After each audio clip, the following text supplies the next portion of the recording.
성경과 과학 92번째 시간입니다.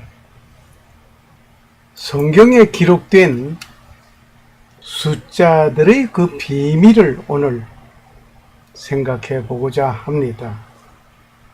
요한계시록 14장 1절을 한번 생각해 보고 있습니다. 성경에 나타난 숫자는 의미가 있습니다.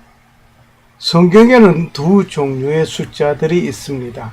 하나는 실제로 계수된 숫자들이고, 다른 하나는 상징적인 숫자 또는 예언적인 숫자들이 있습니다. 오늘 본문에서 기록된 숫자가 있습니다. 또 내가 바라보니 보라, 어린 양께서 시온산에 위에 서 계시고 그분과 함께 14만 4천이 서 있는데, 그들의 이마 안에는 그분의 아버지의 이름이 기록되어 있더라. 요한계시록 14장 1절 말씀입니다. 여기에 14만 4천이란 숫자가 있습니다. 이 숫자를 자기들의 교파, 교단 또는 추종자의 수에 맞추어 말을 하는 것은 위험한 일입니다. 이단에 빠지는 첫걸음입니다. 이렇게 성경에 기록된 숫자들은 숨겨진 비밀입니다. 잠깐 숫자에 대하여 특별히 싫어하는 사람들이 있습니다. 4라는 숫자를 싫어합니다. 한국인, 중국인, 일본인들이 4를 싫어합니다. 중국인은 8자를 좋아하면서 4자를 싫어합니다. 중국인의 아파트는 4층 번호가 없습니다. 8자가 많이 든 전화번호 또는 자동차 번호는 큰 돈을 주면서 구입을 합니다. 한국인도 4자를 싫어합니다. 물론 일본인도 4자를 싫어합니다. 고층 빌딩에 4층 안내 기록이 없습니다. 그곳에는 해당되는 F자를 기록하고 있습니다. 4자를 싫어하는 이유가 있습니다.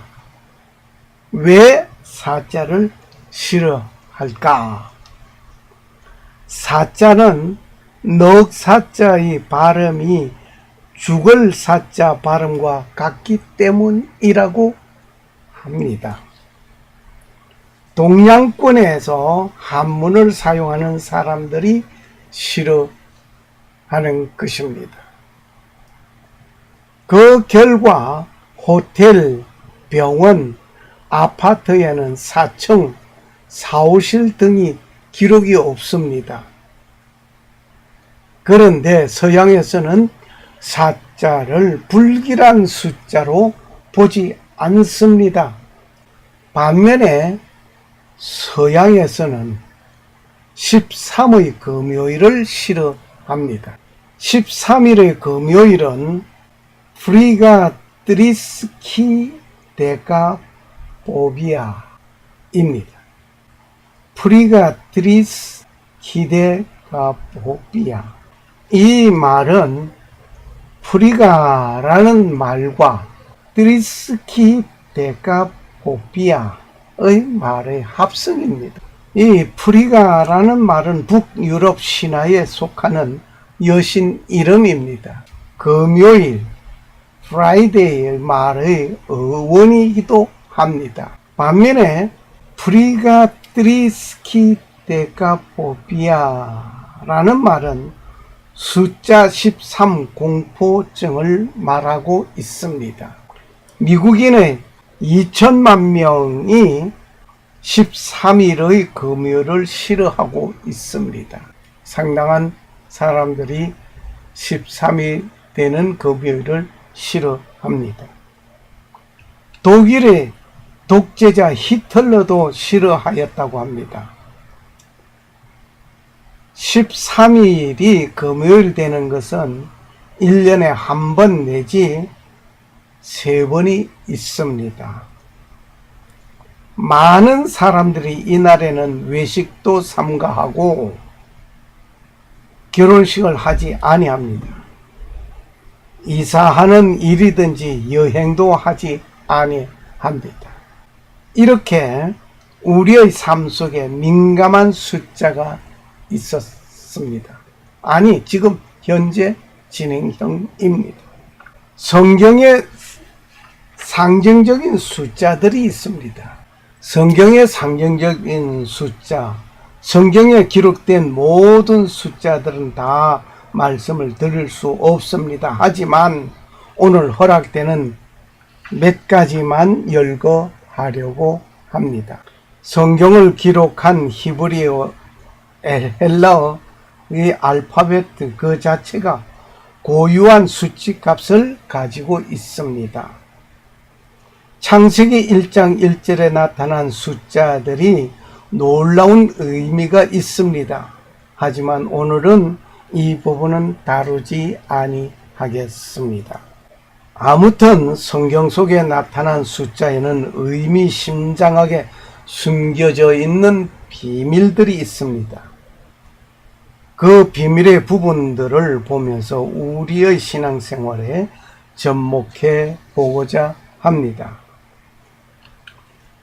1이란 숫자를 봅니다. 1은 한 분이신 창조주 하나님께서 첫날 빛을 창조하심을 봅니다. 창조자는 한 분이십니다. 창조자가 두 분이 될 수 없습니다. 1은 숫자 가운데 가장 작은 것입니다. 그러나 가장 위대한 숫자입니다. 1은 존재를 나타냅니다. 하나님은 한 분으로 존재하십니다. 빛을 창조하신 분은 빛이라는 존재부터 시작하였습니다. 이 빛은 태양에서 오는 빛이 아닙니다. 이 세상은 태양의 빛으로 말미암아 소생합니다. 태양의 빛은 창조 4일째에 만들어졌습니다. 새 하늘과 새 땅을 보게 될 때 처음 하늘과 처음 땅은 없어지고 바다도 다시 있지 아니하는 그날에는 지금의 태양도 없어집니다. 요한계시록 21장 1절 말씀입니다. 이때에 영원히 비추어질 빛이 있습니다. 창조주 하나님께서 만든 그 빛입니다. And God said, Let there be light, and there was light. 창세기 1장 3절 말씀. 하나님께서 말씀하십니다. 빛이 있으라 라고 하나님께서 말씀하실 때에 빛이 있었다는 말입니다. 천지 창조 만물이 완성된 날은 7일입니다. 이같이 하늘들과 땅과 그것들의 모든 군대가 완성되니라. 창세기 2장 1절 말씀입니다. 창세기 1장을 보면 6일 동안 만물을 만드심을 보게 됩니다. 창세기 2장을 보면 7일째 되는 날 창조주는 안식하였다고 했습니다. 이 안식일이 포함되어야 창조의 완성이라고 말합니다. 일만 하는 것은 불완전한 것입니다. 만일 창조가 6일로서 끝났다면 불완전한 것입니다. 안식하는 한 날이 포함되어야 완전한 창조가 된다 말입니다. 우리에게도 일만 하는 자가 될 것이 아니라 안식일이 있어야 합니다. 이 안식일에는 하나님을 만나는 날입니다. 이날은 하나님께서 6일간 창조하시고 안식하는 7일째 날입니다. 인간은 창조 6일째 날에 만들어졌습니다. 만일 이 안식일이 없고 6일로 끝났다면 불완전한 창조요, 불완전한 세계입니다. 다음 날 첫 번째 만나는 날이 무인고 하니 안식일입니다. 사람은 6일째 만들어졌습니다. 그리고 그 사람은 다음 만나는 날이 하나님께서 안식한 그날을 만나게 된단 말입니다. 일하는 날을 만나는 것이 아니라 하나님께서 안식하는 그날을 만난단 말입니다. 그 안식하는 날에 인간은 하나님을 만나게 되는 날입니다. 인간은 안식일에 하나님을 먼저 만나야 하는 것입니다. 인간은 일을 먼저 하는 것이 아니라 먼저 안식하면서 하나님을 만나야 하는 것입니다. 여리고 함락작전에서 보는 7을 봅니다. 여리고 함락작전에 7을 2번씩 겹쳐 봅니다. 난곡불락의 요새라고 하는 여리고성을 무엇으로 함락시키고 점령했는가 말입니다. 이스라엘 백성 요소를 앞세우고 요단강을 건넸습니다. 여리고성을 6일 동안에 하루에 한 번씩 돌게 했습니다. 여호수아 6장 1절 말씀입니다. 그리고 7일째 되는 날에는 7번을 돌게 했습니다. 하루에 한 번씩 돌던 이스라엘 백성들이 7일째에는 7번을 돌게 되었습니다. 이렇게 7번이 2번 겹쳐진 것입니다. 7일째에는 7번을 돌았기 때문에 7이 2번 겹쳐졌다 말입니다. 나팔을 길게 불어 소리를 내게 하였습니다. 이때 7 제사장은 법궤 앞에 서게 됩니다. 숫, 양, 뿔, 나팔 7개를 들고 가라고 하십니다. 여리고 성벽을 완전히 무너뜨리게 되는 것은 이 나팔을 불면서 시작됐습니다. 어떤 다이너마이트를 터뜨린 것도 아닙니다. 어떤 총무기를 가지고 간 것도 아닙니다. 어느 비밀 결사대가 들어가서 무너뜨린 것도 아닙니다. 숫양, 뿔, 나팔 7개를 들고 길게 불어내쳤습니다. 무너졌습니다. 7일째, 6일 동안은 하루 한 바퀴씩 돌던 것이 7일째에는 7바퀴를 돌고 이렇게 부러쳤습니다. 무너졌습니다. 7을 르키 세븐이라고 우리는 말하고 있습니다. 아마 여기에서 유래되지 않았나 생각해 보기도 합니다. 여리고성을 7일째 돌면서 7번 돌게 되고 7 제사장이 숫, 양, 뿔, 나팔 7을 가지고 불게 되었습니다. 여리고성은 완전히 함락되는 일을 경험하게 된 것입니다. 어떻습니까? 하나님께서 하라고 하시는 대로 행하였더니 난곡불락 요새라고 말하는 여리고성도 함락되었습니다. 사는 성서에서 보면 고난의 수입니다. 한국에서 역시 중국이나 일본이나 한국에서 사자를 싫어하는 나머지 사청을 F로 표기하고 사오실이 없고 참 그러하지만 동양에서는 사가 기분 나쁘고 실은 숫자였습니다. 그런데 성서에서 보는 바와 같이 고난의 숫자이므로 더욱 싫어하는 것 같습니다. 봅시다. 사순절을 생각하게 합니다. 사순절 시기는 죄를 이마에 바르며 죄를 통찰하는 자의 수요일에 시작합니다. 그리고 예수님 부활 대축일 전 40일 기간을 말하여서 사순절이라고 합니다. 즉 수요일부터 성토요일까지입니다. 이때 주일날은 날수에 포함하지 않고 빼버립니다. 이 기간은 금식하고 절제와 회개하는 기간입니다. 이렇게 고난의 행군이라고 볼 수 있겠습니다. 그리고 예수님께서 침례를 받으시고 40일간 광야에서 금식하신 것을 생각하게 합니다. 사순절이 부활절로 연결하면서 새로운 삶의 시작이 되는 것입니다. 예수님께서 광야에서 40일간 금식 기도 후에 마귀로부터 받은 시험에서 승리하셨습니다.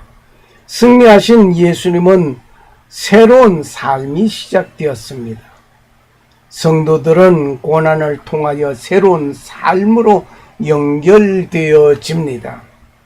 고난은 원하지 아니합니다. 원치 않습니다.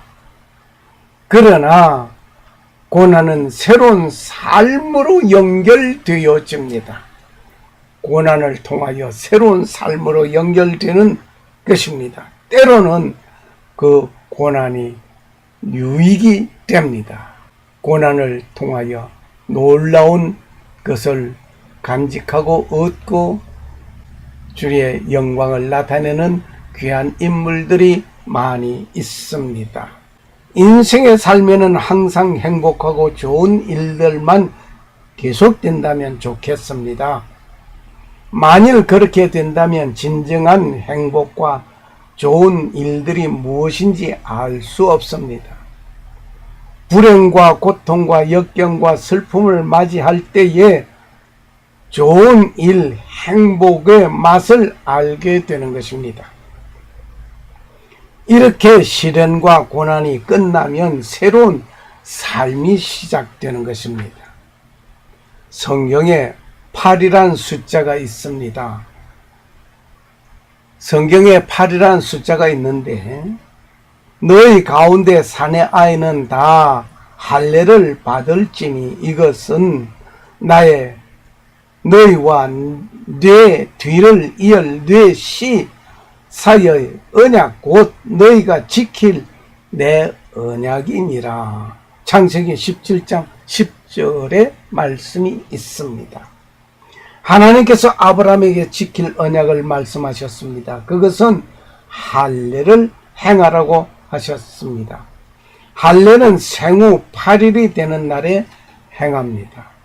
생후 8일이 되는 날 할례를 행하고 너희 대대로 모든 사내 아이는 집에서 태어난 자든지 또는 뇌 씨에게 난 자가 아니라 타국에서 돈으로 산 자든지 난 지 여드레가 되면 너희 가운데서 할례를 행할지니라. 창세기 17장 12절 말씀입니다. 여드레가 되면 8일이 되면 말입니다.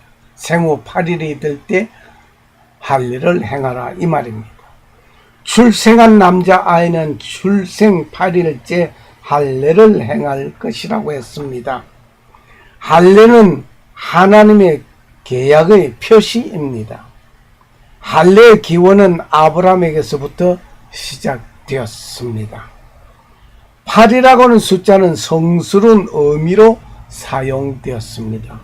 그리고 8은 정화의 날이 다시 말을 해서 할례를 받음으로 새로워지고 정화한 날이 됐다 이 말입니다.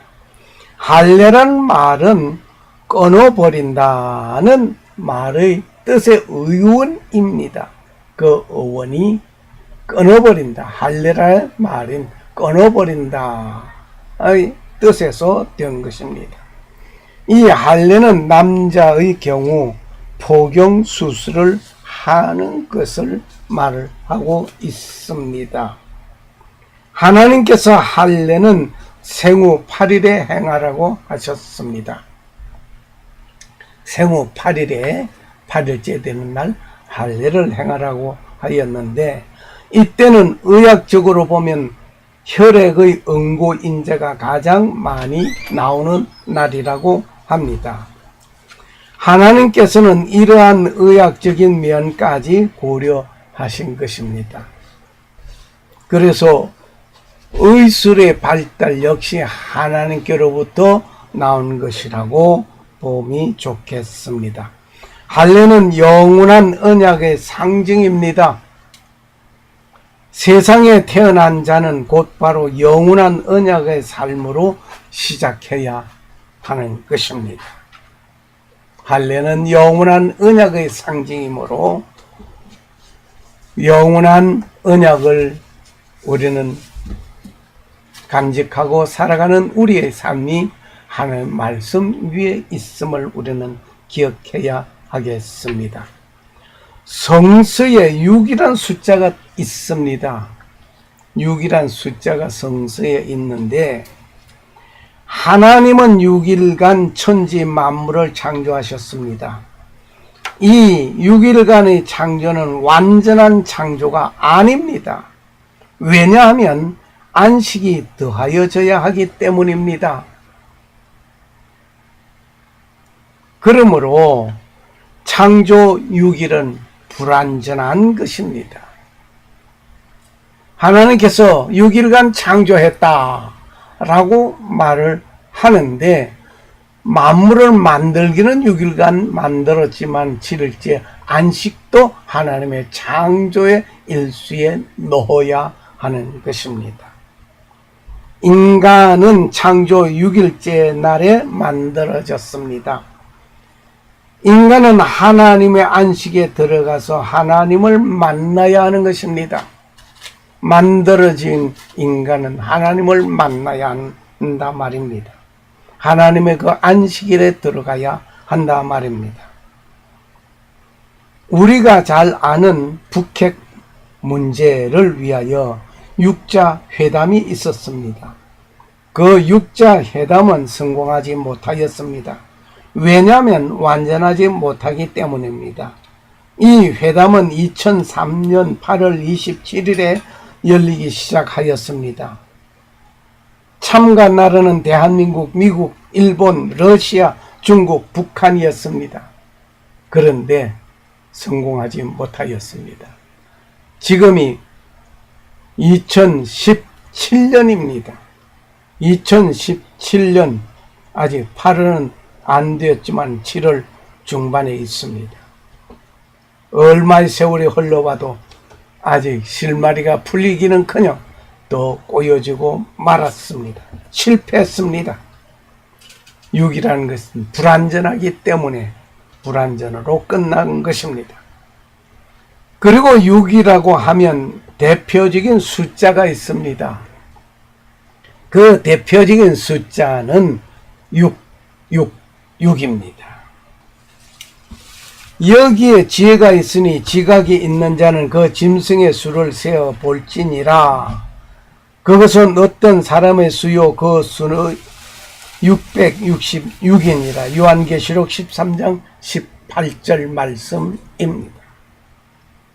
여기에 지혜가 있으니 지각이 있는 자는 그 짐승의 수를 세어 볼지니라.